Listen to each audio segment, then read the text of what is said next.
Impanuka iteye ubwoba, impanuka yababaje abantu benshi. Iyi mpanuka komerekemo abantu barenga batanu, abandi ntago twamenye nimba bapfuye cyangwa batapfuye kubera ko bajyanwe mu bitaro bya Karangazi santere bari guhumeka, ariko babashyizeho ibintu bijyanye na bomboni. Ntago turamenya nimba bakize cyangwa bakiri bazima mu gihe barimo batera kuka kanyuma.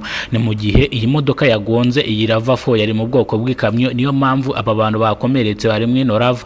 Iyi mpanuka yababaje abantu benshi, yateye urujijo ndetse no muhanda Karangazi mu bice by'Iburasirazuba bavuga yuko no muhanda ari mugari, ariko icyateye ino mpanuka niyo mpamvu nanjye ndi hano kugira ngo mbabwire ikintu cyateye ino mpanuka. Ese aba bantu bapfuye, ese aba bantu bakomeretse bajyanwe ku bihe bitaro, ese byagenze bite muri rusange? Ariko reka tubanze twikoze mu karere ka Nyarugenge. Imodoka naho yakoze impanuka igeze hano Ziniya santere. Umuntu utazi Ziniya santere, aha ni Ziniya, ni mu muhanda uhuza Ziniya ugana uva Sonatibe ugana Kicukiro santere. Uno muhanda ngira ngo murawuzi. Nanone reka twigarukire mu karere ka Kicukiro ahazwi nka Nyabugogo cyangwa ku kiraro cya Nyabugogo.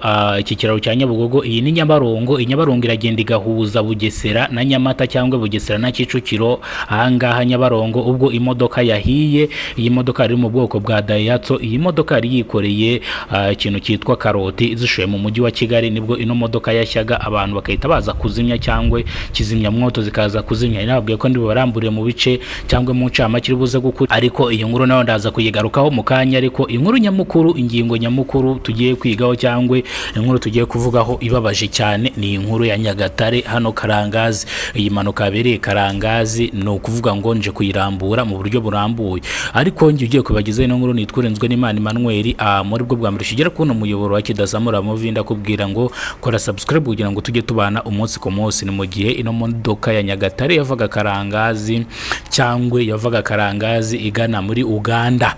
Murabizi ko Karangazi no muhanda wa Karangazi ugenda ugakomereza Rwagitima, ugakomereza Matimba, wagira Matimba ukahita ukomeza ujya mu bice cyangwa ujya mu gihugu cya Uganda. Ni mu gihe ino modoka yari irimo yerekera muri Uganda, ubwo yari ikuye umuzigo ino mu Rwanda iwushoye mu gihugu cya Uganda.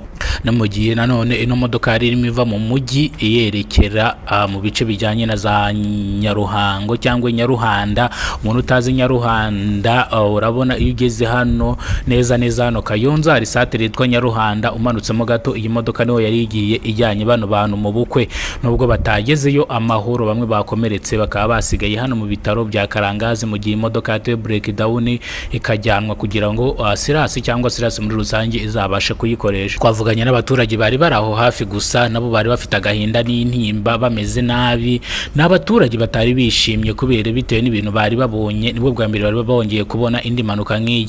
Impanuka nk'iyi baheruka kuyibona umwaka utaha mu mwaka wa 2024. Nibwo ino mpanuka baherukaga kuyibona mu gihe abantu bari bagiye mu bukwe, barangiza imodoka ikahita ibambara. Ndetse iki ni ikimenyetso kigaragaza yuko isi imaze kwangirika cyangwa muri rusange abantu batagisenga. Nimba abantu bishyize hamwe bakavuga ngo bajye gusenga bagahura n'ibyango mu nzira, no kugumiza bagasenga cyane. Umwe mu baturage yavuze yuko iyi mpanuka ijya kuba yabirebaga. Twamubajije ati nimba ibi bintu wabirebaga, urabona ari iyi modoka iri mu makosa? Nkuko bisanzwe iyi Rava 4 nta makosa yari irimo, kubera yuko iyi Rava 4 yari irimo yambukiranya umuhanda mu gihe iyi modoka yari irimo ituruka mwa bino bice nayo iri gukomeza umuhanda wose. Iyi modoka yafashe feri biranga, irangira ikubise iyi Rava 4.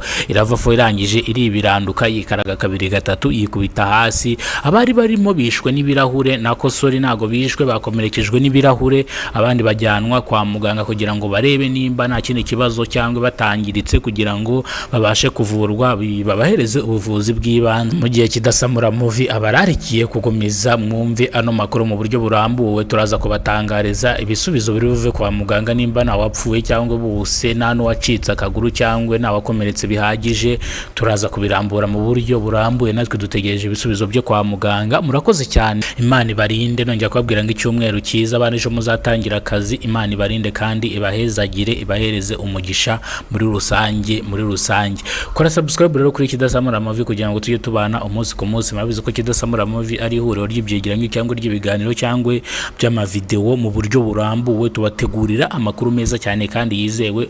Uramutse ugize ikibazo kwa no makuru cyangwa ku byegeranyo tubakorera, watwandikira kuri 0788 46 02 885. Nawe utarakora subscribe kuko no muyoboro nkubwire ngo warahombye. Kora subscribe, inzira ikiri nyabagendwa kubera ko hari igihe subscribe zizuzura mukajya muzikora bikanga, ariko nyaboneka ndagusabye ko rakora kwako kazogira kanditseho sub, mu gifaransa nabyo bita sub, mu cyongereza bakabyita subscribe. Kora subscribe rero kugira tujye tubana umunsi ku munsi. Turagaruka ku bya guverinoma y'u Rwanda yatangaje mu kiganiro gikurikira, yari kidasamura mu mujyi